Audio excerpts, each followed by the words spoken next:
Are you serious? Are you serious? Warning, warning, warning, warning. It's everything I'm telling you is this is how urgent this is. The methane leak in California is probably, if not one of the greatest natural disasters we've ever faced in this. Wait a minute. It's not natural disaster. It's happening because of a broken pipe. Maybe several places the pipes are broken in California. Now, I've got some critical statements made by some very, very predominantly important individuals. Now, this here is an email sent to Heidi dated January 9th, which was yesterday. I will not give this person's name, but they're a former executive of a major oil company and worked in that industry for 25 to 30 years. The individual says these words: my findings are the pipeline leak could be shut off from the source upstream. Of course, that would entail a great loss of funds for the gas company that it flows past, because the gas is flowing past the leak and still able to service homes.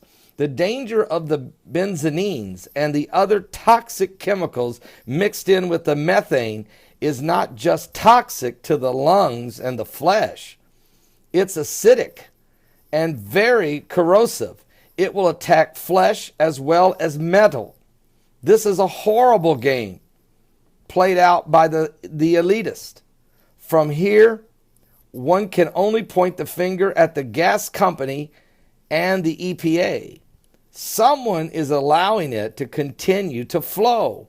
They do have the power to stop it. Drilling a relief well is a slow fix, and they are drilling a relief well right now. It won't be done till sometime in late March. That is a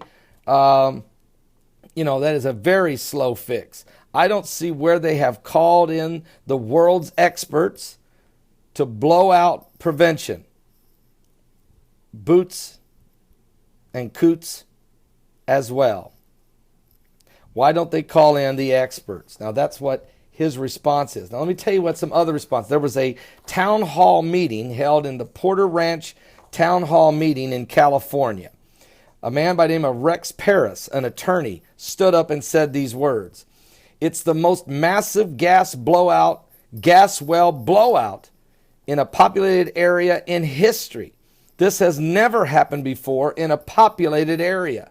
And so when they tell you that it's not damaging, it's just temporary. Whatever nonsense they're feeding you, understand nobody knows. It's never happened before. This can be deadly. Make sure you're getting treated. Nobody knows what breathing this stuff constantly is doing to the children. The gas company says this is just the smell you're reacting to. It's just temporary. It's not a problem. It's not serious. These people aren't stupid. How could somebody possibly say that? We have children whose noses are bleeding every day. We have people who are suffering from chronic headaches and nausea every single day. How does that not become a serious issue? Why are they saying something nobody here believes? Then Michael Engelner, a Los Angeles city councilman, stood and said the following: I will tell you this goes well beyond Porter Ranch. We've had complaints from as far as Chatsworth and Northridge and Granada Hills. Apparently this plume of toxic chemicals and whatever it might be doesn't know zip codes. So it does keep moving into different locations and different places. This is equivalent of the BP oil spill on land in a populated community. We've declared a national disaster here. Are you serious, folks? Then Dr. Richard King, a pediatrician, stood up and said the following: unfortunately, the only real way to get away from the symptoms is, unfortunately, you have to relocate. You have to get away from this environment.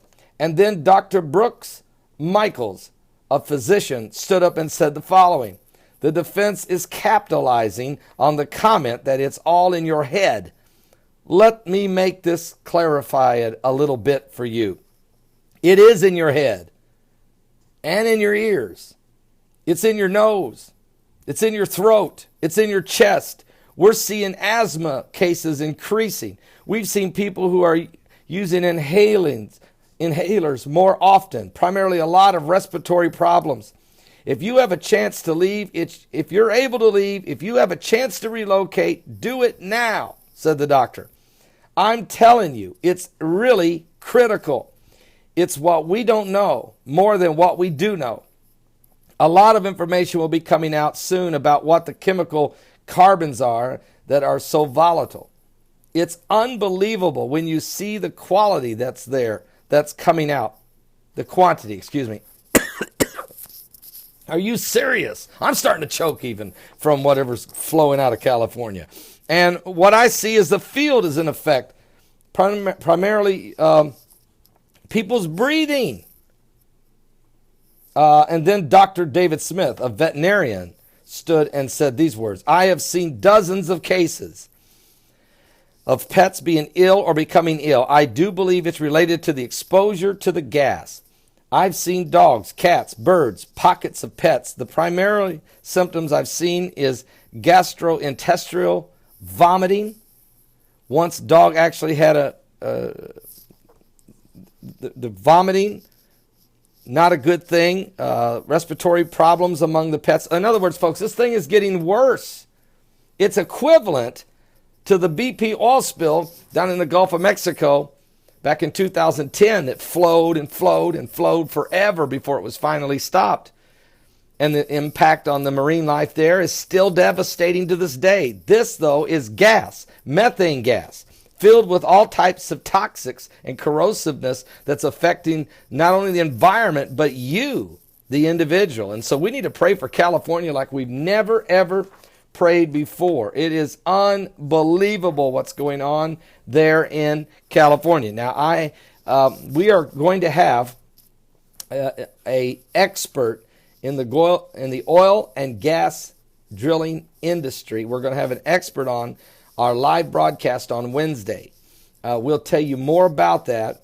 We'll get it all locked down for you, but he'll be our guest on our live show, 12 noon Eastern on Wednesday, and we will try to get a comprehension of the dangers of this stuff and what it means and what is it going to take. I mean, this is almost like the Flint, Michigan water. I mean, people know about it, and they know about it, but they just hope it goes away because here's part of the problem.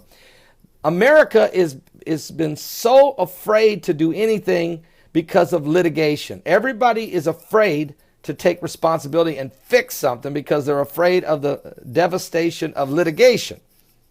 And because of that, instead of dealing with problems, people sweep it under the rug, pass it down the stream, ignore it, and hope it goes away. Or even worse, change the test results, rig the system. Okay, at whose expense? It doesn't matter whose child that dies from whatever it is. It doesn't matter if grandma has a seizure and dies. It doesn't matter as long as they don't get identified as being the individual who may be responsible, or individuals, or the company, or the state, or the federal government, whoever it may be. So this is a serious problem. But once again, America's infrastructure, pipes breaking, pipes corroding, bridges crumbling, trains derailing. Now, I'm a pastor. Let's talk about it from a spiritual standpoint. Why is it happening? And you have to stop and ask yourself, are we going to be one nation under God? Or are we going to continue to lean to our own understanding? Worse yet, push God out, push Christianity away, and embrace paganistic worship, or secular humanistic thinking, or communistic progressiveness. When are we going to get a clue, folks? If you want things to change, you've got to change some things. Are you serious? Are you serious?